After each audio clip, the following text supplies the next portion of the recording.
अस्सलाम वालेकुम dear student. आज हम शुरू करेंगे second year biology chapter first से। लेक्चर फर्स्ट है और चैप्टर का नाम है रिस्पायरेशन। टॉपिक है respiration and properties of respiratory surfaces. सबसे पहले हम रिस्पायरेशन को डिफाइन करते हैं। Respiration is a metabolic process that occur in all living organisms. Respiration क्या है? मेटाबॉलिक प्रोसेस है। मेटाबॉलिक प्रोसेस यानी मेटाबॉलिज्म क्या होता है? Metabolism is the process by which your body convert what you eat and drink into energy. यानी जो खुराक हम खाते हैं बॉडी उसको एनर्जी में कन्वर्ट करती है। इस प्रोसेस को मेटाबॉलिज्म कहते हैं। तो ये एक मेटाबॉलिक प्रोसेस है जो लिविंग ऑर्गेनिज्म में होता है। ओवरऑल इसकी डिफिनीशन ये है, it is a biochemical process in which breakdown of complex organic substances such as carbohydrate and fats that take place in the cells and tissues of animals and plants during which energy is released and carbon dioxide is produced. यानी ये एक biochemical process है जिसमें जो खुराक हमारे body में होता है, कम्प्लेक्स ऑर्गेनिक फूड जो कार्बोहाइड्रेट है और फैट्स है, उसकी ब्रेक डाउन होती है कहाँ पर? सेल्स में और टिश्यूज़ में। और उसके रिज़ल्ट में क्या बनती है? Energy and carbon dioxide.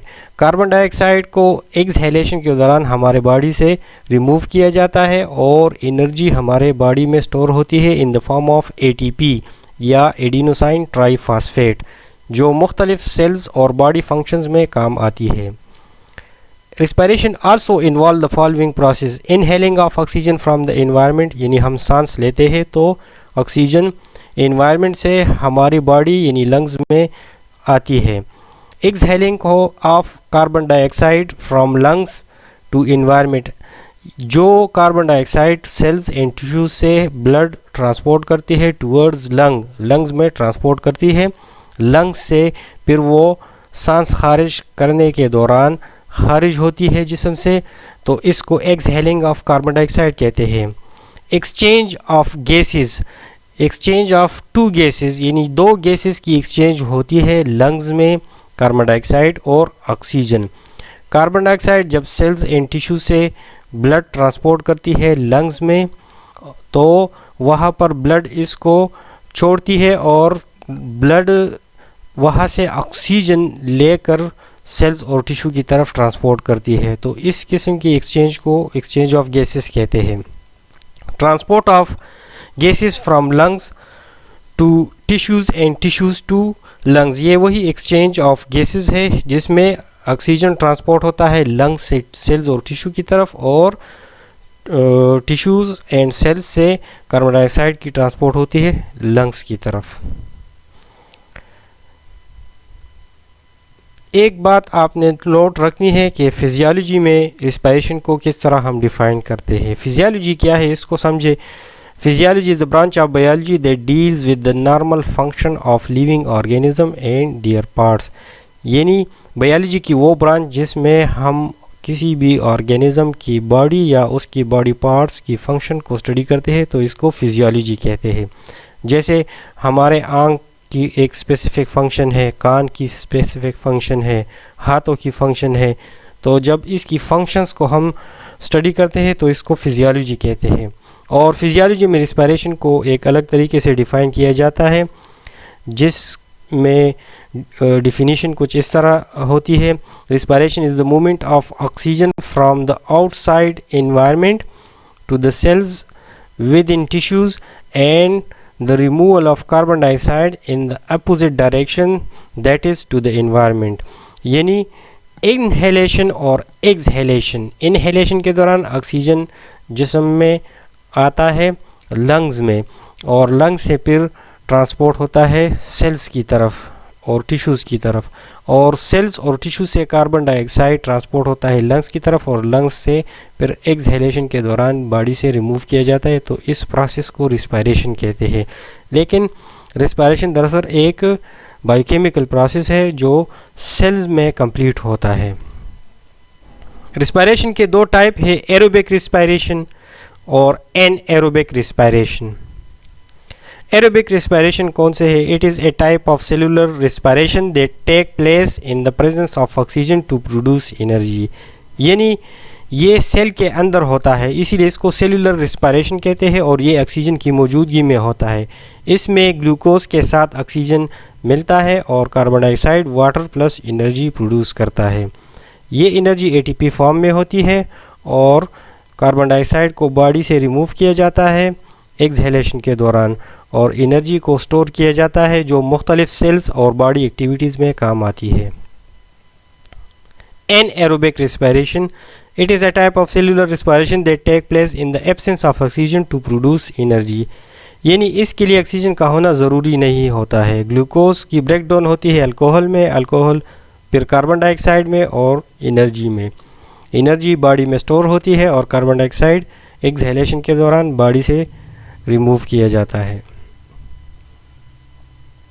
Properties of respiratory surface. सबसे पहले रिस्पायरेटरी सरफेस को डिफाइन करते हैं। The area where gaseous exchange with the environment actually takes place is called respiratory surface. यानी वो जगह बॉडी में जहाँ पर गैसों का तबादला होता है ऑक्सीजन और कार्बन डाइऑक्साइड का, तो उसको रिस्पायरेटरी सरफेस कहते हैं। In human being the respiratory surface generally refer to the alveoli. इंसान में रिस्पायरेटरी सरफेस एल्वेलाई को कहते हैं। एल्वेलाई वो जगह है जहाँ पर गैसों का तबादला होता है।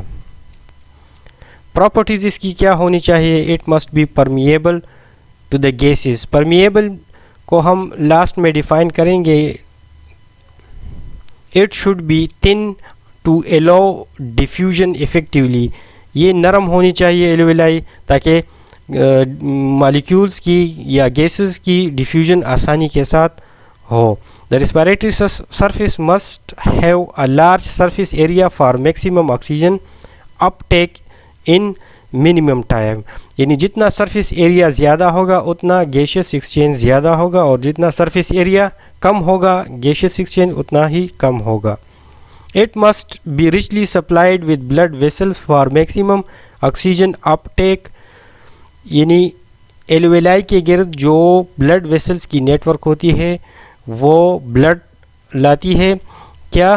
कार्बन डाइऑक्साइड, और वहाँ से कार्बन डाइऑक्साइड डिफ्यूज़ होता है कैपिलरीज से इनटू एल्वेलाई और एल्वेलाई से ऑक्सीजन डिफ्यूज़ होता है into the capillaries.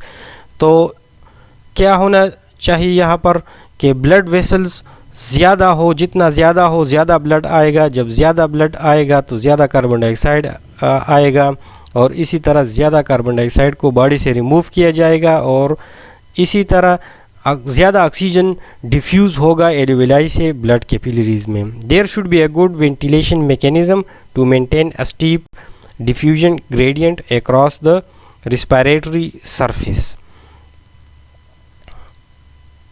Ventilation mechanism, ventilation क्या है? The flow of air into and out of a space.